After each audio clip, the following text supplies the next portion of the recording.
Welcome to the channel. It's actually still snowing a tiny little bit as I record this video, which is nice. Because yes, we are talking about the darkest days of the year. We are talking about Yule and how to celebrate it. Now, this is not going to be a video where somebody tells you exactly how to celebrate Yule. Paganism and heathenry is a bit different this way. There's no stern authority figure here telling you how to exactly do it. But I will tell you, I will share with you today some symbols of Yule and some customs of Yule so you can celebrate it properly. And you can just listen to me, and if something tickles your fancy, if you're drawn to something, maybe you can incorporate that in your celebrations of Yule. Now, there are two parts of this video. Part one, just basic symbols and how you celebrate it. In the second part, we're going to go a bit deeper. We're going to go a bit deeper in Germanic folklore. The Germanic tribes used to celebrate this by having 12 raughnachte. We're going to talk about that in the second part of the video. So, the darkest parts of the year. Like I said, I'm going to give you some symbols, and a lot of these symbols you already use. Because if you're watching this and if you're raised Christian, like I was, you're already practicing paganism. Like I said, Christianity is often just paganism as a skin, with a skin, so it looks different. Which was actually really clever. Sometimes I got the feeling that the early Christians just went from tribe to tribe and they listened to the local folklore and they were like, what? What's that? You have a god that hangs on a tree for 9 days and 9 nights. Yggdrasil, he hangs and he sacrifices. Oh, our Jesus is just like that. And then they did that with every tribe to just embed Jesus in there. And good. So, without further ado, the symbols. The most important symbol practically is the evergreen tree, so these pine trees. And to this day, people still decorate the Christmas markets and decorate their house with evergreen trees. Now, why is that? Well, the evergreen trees are trees that it doesn't matter how cold it is. It doesn't matter how dark it gets. These trees will never lose their leaves, never lose their pines, and they will never lose their beauty. And that's the symbolism. That's what we want for ourselves and each other. That it doesn't matter how hard our lives get, it doesn't matter how dark it gets, but we will never lose our beauty. That's why we do it. One evergreen tree that you can pick out specifically is holly, or as we say in Holland, hulst. You see it there, hulst. It has these leaves that are prickly, and in olden times it is believed that these prickly leaves ward off demons and evil spirits. The red berries on the hulst tree represent the passion that we still have, even though life is very cold and difficult at this moment. Then we have, of course, the most famous symbol of all. Yes, it's also an evergreen tree. It's your Christmas tree, aka your Yule tree. Why do we bring a tree into our house and decorate it? Well, in olden times, it's believed that during the darkest days, everything got so dark and everything got so, the trees, everything lost their leaves and everything appeared dead, that the nature spirits had nowhere to go. So what we did is, the landgeesten, the landvertier, we gave them a little home inside of our house. We took an evergreen tree and we decorated it with symbols, with magical symbols, so that when life was tough for the spirits of this land, they were invited into our house to give us blessings. Other symbol that we still use today is, of course, the Yule log. In Celtic mythology, it's believed that during the 12 nights of winter, yes, here there's those 12 nights again, the sun disappeared completely. So they put in their fireplace this Yule log, and they kept it burning during those 12 days.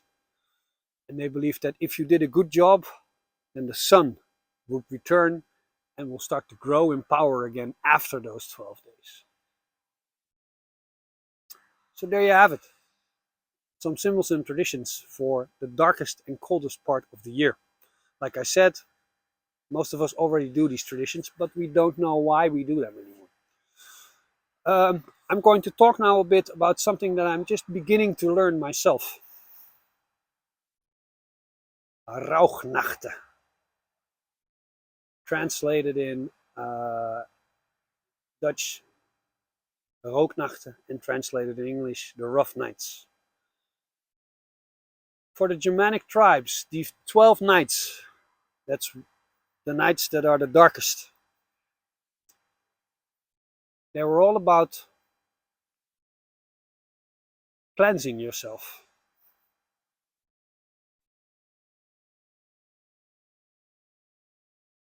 In the darkness, we shed a part of ourselves. And our ancestors were spiritual people, so do you think they did this alone? Of course not. But who are you going to call upon to assist you to spiritually cleanse yourselves? Are you going to call to the one-eyed God? Or are you going to call to Wodan, Wodanas, Odin? Odin, I need some help cleansing myself. You think he will show up? Maybe he will. Maybe he will, and he will just smack you. Because he can be like that. No. You don't call upon the gods. Who did the spirituality and the spiritual cleansing in the Germanic tribes? It was the women.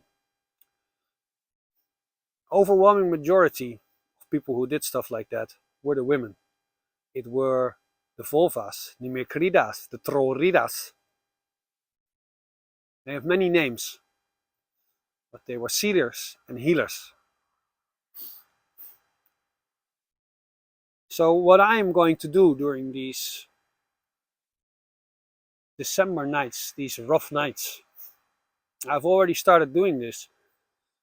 I've started connecting with my female bloodline. Started burning candles for them, and if I make some traditional meals, I offer them just a little plate on my ancestors' altar. And I say, listen, I would like to cleanse part of myself that is no longer serving for me. I would really like your assistance. Now, if you start doing that, things already are starting to happen for me. And I'm also taking a course to truly learn what the raughnachte are all about. It's an online course, and you can follow this one too if you want to. I'll can link it in the description below. It's by Naomi Mikrida. She's my cider teacher, so if you want, we can all do it together.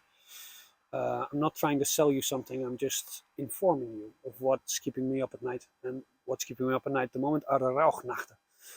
Now, if you start doing this, you already start getting hints about what's wrong with your life. But that usually manifests in strange ways. They call it the rough nights, because if you really ask this question from the heart, what can I cleanse?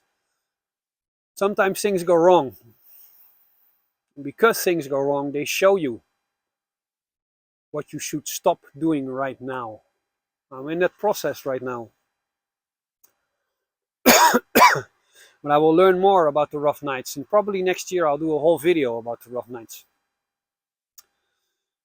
If you're not into that ancestor worship thing, or you want to do it differently, one thing you can do real easy. You take the darkest day, which is the 21st of December, and you cleanse your entire house. You take some sage, you take some other herbs, you take some Palo Santo for my part, but best is sage, because sage all you can grow it in your garden.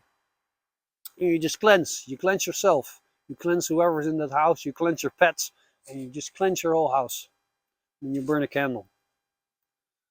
That means you are nice and clean, and everything is nice and neutral. You know what's another reason why it's good to cleanse?